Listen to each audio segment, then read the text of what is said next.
Assista o jogo do seu time, sem travamentos, em Full HD. Todos os canais liberados. E mais, centenas de filmes disponíveis para vocês. Acesse agora mesmo nosso site tvvianet.net e solicite um teste grátis. E como o Lucas falou, brincadeiras à parte, tem novidade. O torcedor do Flamengo mais hardcore já deve estar sabendo. Acabou de sair a atualização no Globoesporte.com. Felipe Luiz é do Flamengo, então ele se junta nessa gestão Jorge Jesus ao Gerson, ao Pablo Mari e ao Rafinha, os contratados que vieram de fora, e uma novela que termina bem pro Flamengo, né? Parecia um pouco que ele estava mais interessado nos outros times da Europa. Grande nome para lateral, né? Então, Fred, grande nome, grande contratação. Tava até hoje vendo o Seleção Sport TV, desde 2010, quando o Robinho voltou para o futebol brasileiro, que não era contratado pelo mercado nacional um titular da Seleção Brasileira. E o Felipe Luiz hoje é titular da Seleção Brasileira. É um ótimo lateral, reconhecido no mercado internacional. Muito bom jogador, tem leitura tática, defende bem, ataca na hora certa, tem um bom cruzamento. Um físico espetacular. Capacidade de liderança, jogador muito inteligente, que vai entender eventuais rodízios do Jorge Jesus.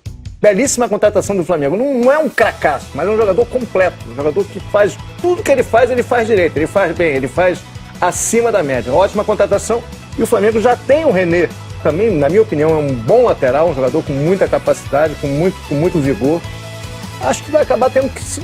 Você acredita em rodízio ali ou na posição? Abrir mão do Trauco, né? Que ainda tem o Trauco. Pois é. Então, que não é um jogador tão barato. Talvez o Flamengo repasse o Trauco. Aí vai depender do Jorge Jesus. Contrato final de 2021. Essas são as primeiras informações que a gente tem. Então o Felipe Luiz fica aí essa temporada e com certeza o ano que vem é um projeto pensando um pouquinho mais pra frente. Mas é assim, né? Com esse tipo de peça que cada treinador precisa, em cada parte mais específica do campo, que o Flamengo vai montando um time pensando em Libertadores, em grandes conquistas, né? A gente está falando de jogadores, Felipe Luiz, também Rafinha, que eram cobiçados por grandes clubes europeus. O Lyon, né, demonstrou interesse no Felipe Luiz. O Ernesto Valverde, técnico do Barcelona, acabou abrindo mão do Felipe Luiz pela idade dele, mas o Barcelona pensou no Felipe Luiz.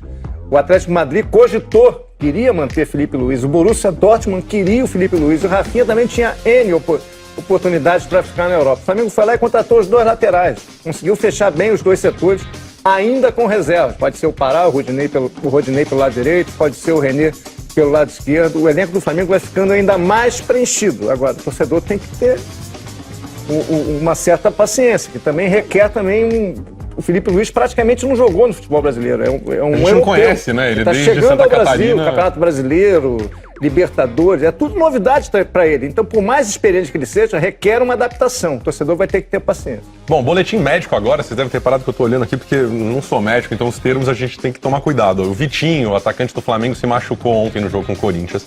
Ele vai passar essa semana por uma artroscopia no joelho esquerdo, então uma lesão no joelho. E só para explicar aqui em termos médicos, foram diagnosticadas as seguintes lesões: estiramento de ligamento colateral medial e uma lesão no menisco medial. Enfim, acho que o que fica é que o Vitinho se machucou e a gente aguarda para saber como é que vai ser a recuperação dele. Esse quadro aí deve demorar um pouquinho. Pois é, artroscopia no joelho não pode ser nada muito simples, né? Já perdeu a Arrascaeta por 2 a 3 semanas, agora o Vitinho.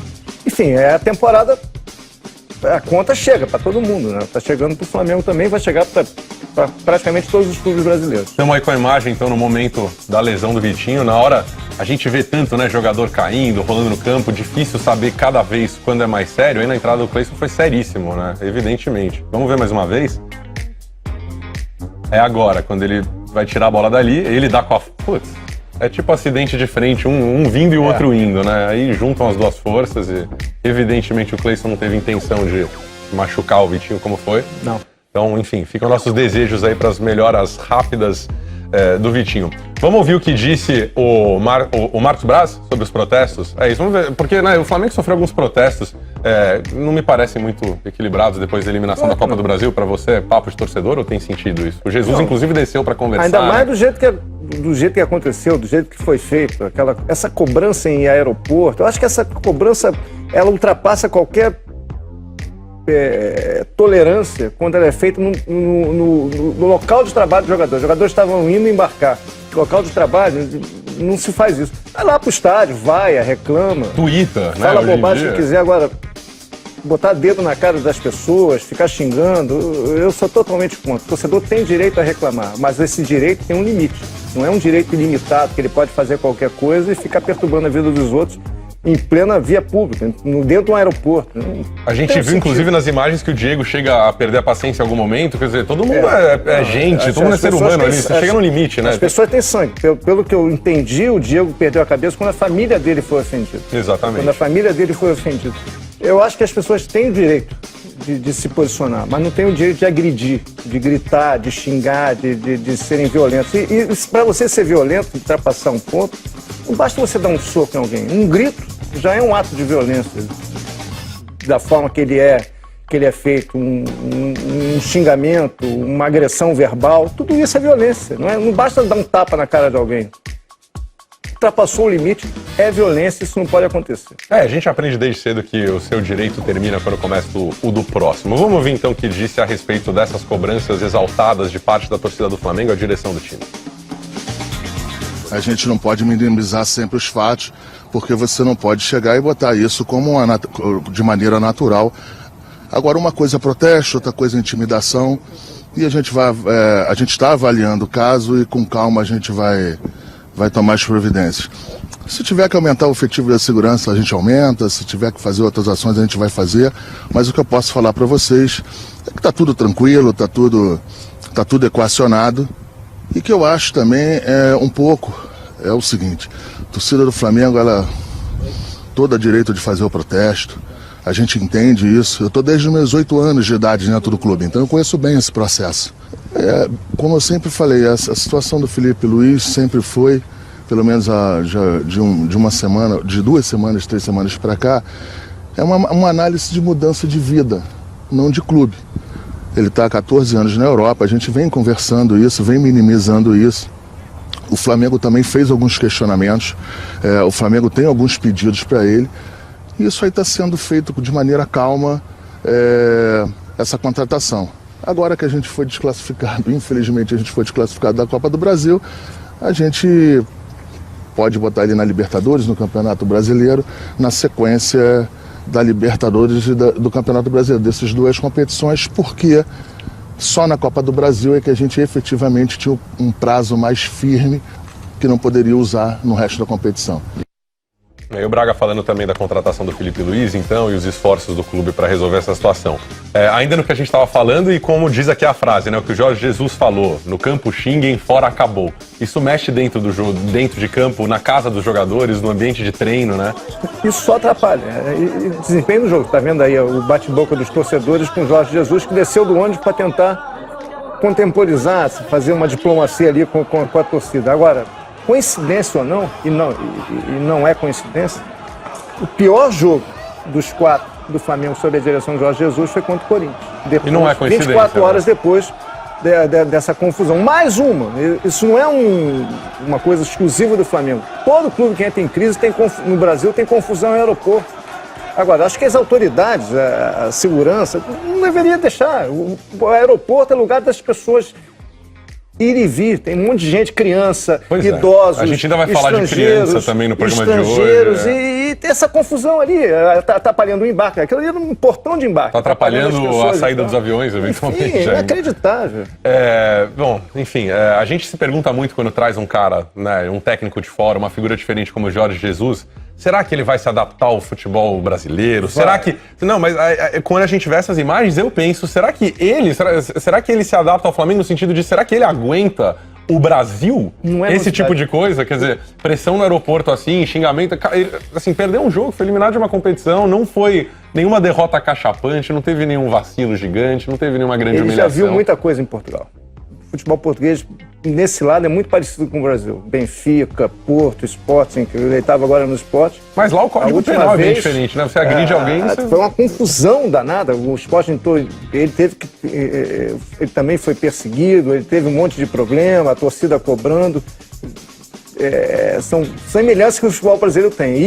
Com o português, ira de torcedor, falar um tempo inteiro de árbitro, botar sempre culpa no apito. São situações muito parecidas com os países latinos. Espanha, Portugal, Brasil, até um pouco da Itália. Chega na Alemanha, na Inglaterra, a situação já é um pouco diferente. Lédio, a gente tá no Rio de Janeiro aqui. Eu sou de São Paulo, mas vou me adaptando aqui à cidade também, conhecendo as nuances do carioca e tudo mais.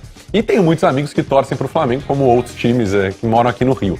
E ontem eu ouvi pela primeira vez vários desses amigos dizendo, pô, acho que aquela vitória pra cima do Goiás deu uma iludida. Deu uma iludida? O que aconteceu depois do 6-1, aquele futebol total do Jorge Jesus, vai usar os jogadores pra frente, de repente você tem uma derrota com eliminação, tem uma derrota sem eliminação, enfim, seguem os jogos, seguem as competições, mas fica uma ferida ali. O que mudou? Quer dizer, aquele 6-1 foi um resultado um pouco enganoso? O futebol o Flamengo não apresenta aquele futebol. Foi um placar largo, mas o Flamengo naquele dia jogou muito bem, bem. E o Goiás marcou muito mal. Então o Flamengo teve tempo, teve espaço para encaixar uma goleada, o seu jogo fluiu muito bem. Agora, acho que os 2 empates do Flamengo contra o Atlético Paranaense foram jogos bem jogados, muito bem disputados. Terminaram empatados, principalmente o jogo do Maracanã, mas o Flamengo no Maracanã foi o melhor o tempo inteiro, praticamente. Boa parte do jogo, como em Curitiba o Atlético foi melhor em boa parte do jogo, foram atuações bastante razoáveis do Flamengo, e ontem foi uma atuação burocrática do Flamengo. Não foi um desastre, mas também foi a menos efetiva sob a direção de Jorge Jesus. O futebol brasileiro é muito equilibrado, Fred. Muito equilibrado mesmo. Os times são muito, por mais que o Flamengo invista, e ele, claro que ele tem um time melhor que o do Corinthians hoje em dia, o jogo vai ser parelho. O mando de campo faz muita diferença no Brasil. Isso aí equilibra muito os confrontos. Eu acho que não vejo nenhum desastre nesse momento do Flamengo. Tudo bem, perdeu a Copa do Brasil, mas eu acho que sonhar muito alto, achar que vai ganhar todas as competições. Tudo bem, é uma menos. Agora você tem Brasileiro e a Libertadores, mas pensar que vai ganhar todas é muito difícil no equilíbrio do futebol brasileiro. Acho que a ideia que esses caras têm hoje, né, e que a gente viu o Palmeiras fazendo no ano passado e tudo mais, é chegar em todas, né? Ganhar não sei, mas chegar lá na frente, chegar na semifinal, chegar numa final. O Flamengo tem um próximo passo agora, já tem que virar a chave rapidamente. Na quarta-feira tem o Emelec. Libertadores. Teoricamente, no papel, não tem nem comparação. Um time infinitamente pior que o Flamengo. Viu o Emelec jogar algumas partidas dessa Libertadores, muito fraco.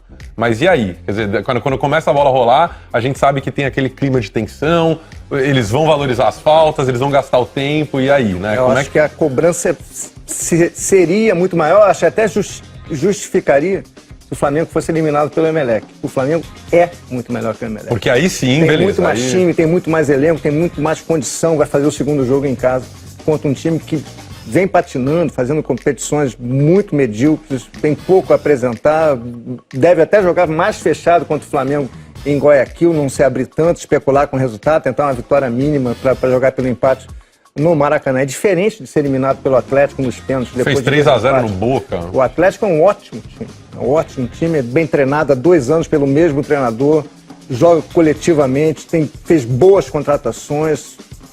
São situações, qualquer resultado que acontecesse no confronto entre Flamengo e Atlético Paranaense seria normal. A eliminação do Atlético, a eliminação do Flamengo. O Atlético levou a melhor nos pênaltis. Agora, contra o Emelec, não. Acho que o Flamengo, aí eu não gosto de usar a palavra obrigação, mas uma queda contra o Emelec, isso sim geraria muito barulho. Aí soaria como um desastre, porque a diferença é muito grande. Com relação à cobrança violenta da torcida, você falou que o Jorge Jesus já acompanhou muito disso em Portugal, lembrando que ele é tricampeão português, campeão da Taça de Portugal, um super vencedor lá, e esse cara tá acostumado com esse tipo de coisa, né?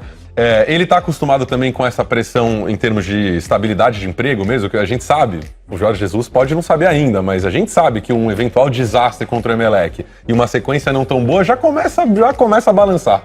Eu não vejo no futebol brasileiro ainda a estabilidade que a gente gostaria de ver. Eu não acredito que ele balançaria com...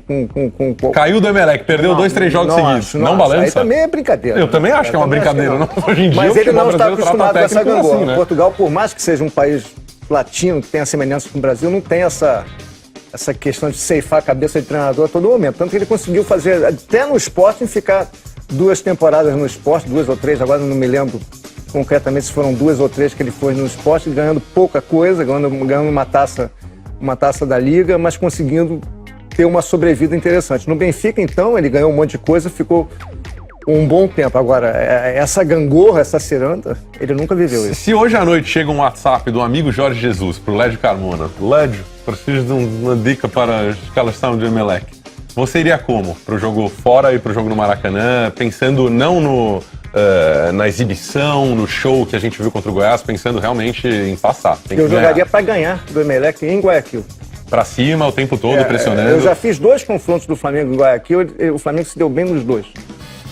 Então só tem lugar para um cabeça de área. Vai ser o Arão ou o Cuejá? Não dá para colocar os dois em campo, né? Como ele fez. Eu acho que não é necessário diante do Emelec. É um time que tem dificuldade para atacar, é um time com um limite técnico muito acentuado. Vai jogar no grito da torcida, vai tentar levantar a bola na área, se impor fisicamente. É um time muito forte fisicamente, mas não acho que o Flamengo deva jogar fechado, especulando com contra-ataque, não. Jogar o jogo dele, botar a bola no chão, tentar envolver o Emelec e já tentar fazer o resultado fora de casa. Se não conseguir, traz o empate, tenta vencer o jogo aqui sem muito risco. Mas, volto a dizer, o Flamengo precisa passar pelo Emelec. Não dá para comparar.